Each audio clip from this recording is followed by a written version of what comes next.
नमस्कार, मैं हूं आपके साथ अक्षता मौर्य। आप देख रहे हैं न्यूज़ 7 हिंदी।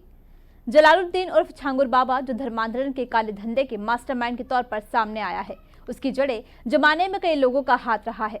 उत्तर प्रदेश के गरीबपुर में पैदा हुआ छांगुर बाबा के बारे में अब तक आपने जाना कि कैसे साइकिल पर अंगूठी और नग बेचने वाला एक मामूली शख्स करोड़ों का मालिक बन गया।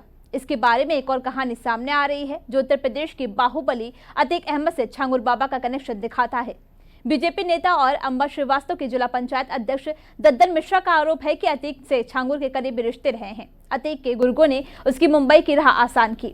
बात साल 2014 की है, जब माफिया अतीक अहमद समाजवादी पार्टी की टिकट पर श्रावस्ती से लोकसभा चुनाव लड़ रहा था। इसी दौरान उसकी नजदीकी छांगुर से बढ़ी। छांगुर की कोठी इसी लोकसभा क्षेत्र की अतरौला विधानसभा सीट में थी। दद्दन मिश्रा का दावा है कि 2014 में श्रावस्ती लोकसभा चुनाव में छांगुर बाबा ने अतीक अहमद की हर तरीके से मदद की थी। उस चुनाव में छांगुर बाबा माफिया अतीक अहमद के साथ चुनाव में हमेशा जुटा रहा। छांगुर बाबा ने श्रावस्ती और बलरामपुर दोनों जिलों के मुस्लिम बहुल क्षेत्र में अतीक अहमद के लिए प्रचार तक किया। छांगुर मुस्लिम बहुल इलाके, खासकर अपने गांव रेहरा माफी में अतीक के साथ खुली जीप में घूमता था, मानो वे उसका सबसे खास सिपा सालार हो। गाँव में आज भी चर्चा आम है कि इसी चुनाव के बाद छांगुर पूरी तरह से अतीक के संपर्क में आ गया।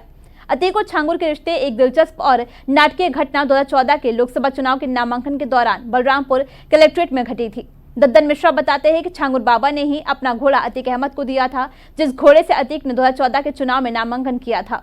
अतीक उस घोड़े पर सवार होकर बलरामपुर नगर की ओर से कलेक्ट्रेट जा रहा था, तो उसने भाजपा समर्थकों की ओर से घोड़े को दौड़ा दिया था। बताया जाता है कि अतीक के मारे जाने से पहले छांगुर कई बार प्रयागराज भी गया है। आरोप है कि अतीक के गुर्गों ने छांगुर के लिए मुंबई की राह आसान की, यानी कि छांगुर की मुंबई की ट्रेन पकड़ने में अतीक के गुर्गों ने भी मदद की थी। यही वो मोड़ था जहां से कभी मामूली नग बेचने वाला छांगुर करोड़ों में खेलने लगा। पहली बार जब वे मुंबई से लौटा तो एक सेकेंड हैंड कॉन्सलिस गाड़ी लेकर आया था। इसके बाद उसने जमीनें खरीदना शुरू कर दिया और नीतू उर्फ नसरीन के साथ मिलकर धर्मांतरण की एक पूरी फैक्ट्री चलाने लगा। नीतू उर्फ नसरीन उन शुरुआती लोगों में थी जिसका छांगुर ने धर्मांतरण कराया था, और वही उसकी फंडिंग का पूरा हिसाब किताब रखती थी। छांगुर और उससे जुड़े लोगों के खातों में 100 करोड़ से ज्यादा के विदेशी लेन देन का ब्यौरा मिलना इस रैकेट की भव्यता को दर्शाता है।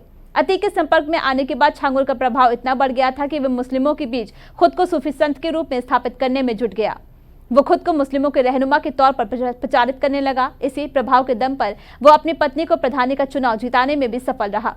अतीक की तरह उसने भी जमीनों पर कब्जा किया, हालांकि उसका तरीका अलग था। छांगुर ने विदेशी फंडिंग का इस्तेमाल नेपाल सीमा से सटे जिलों में सरकारी जमीन पर मदरसे बनाने के लिए किया। उसका मकसद मुस्लिमों की संख्या ज्यादा से ज्यादा बढ़ाना था और भारत की डेमोग्राफी बिगाड़ना था। पुलिस के हत्थे चढ़ने के बाद सारा खेल सामने आया, जब एटीएस उसके मदरसों की मिली फंडिंग की भी जांच कर रही है। फिलहाल इस खबर में बस इतना ही। देखते रहिए न्यूज़ 7 हिंदी।